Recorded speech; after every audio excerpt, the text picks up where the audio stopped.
You will need 3/8 cup of flour, 1/4 teaspoon of baking powder, 1/4 teaspoon of baking soda, 1/8 cup of cocoa powder, 1/4 cup of butter, half a cup of yogurt, half a cup of sugar and chopped chocolate as required.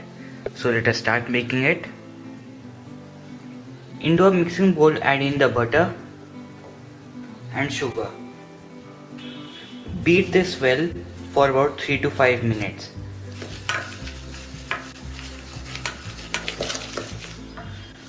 So our butter and sugar has creamed well. Now I'm going to add in about half of the yogurt to this.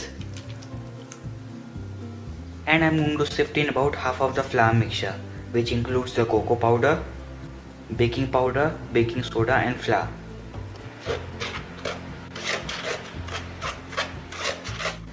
Mix this well. Now I'm going to add in rest of the yogurt and I'm going to sift in rest of the flour mixture. Mix this well. Our lava cake batter is ready. I'm going to add the cake batter into a piping bag. Here I have some muffin molds greased. I'm going to pipe some of the batter to it.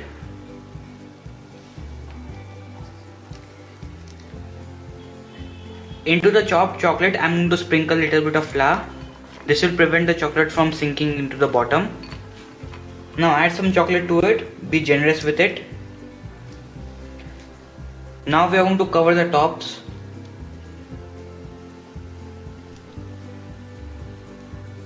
Tap this. Now we are going to refrigerate this for a minimum of 30 minutes. You can also freeze this and you can enjoy this anytime. These are chilled now. We are going to bake this at 220 degrees centigrade for 7 to 9 minutes in a preheated oven. This is just out from the oven. I am going to slightly loosen the sides. Now let's check out a couple of volcanoes and their warm, gooey and scrumptious lavas.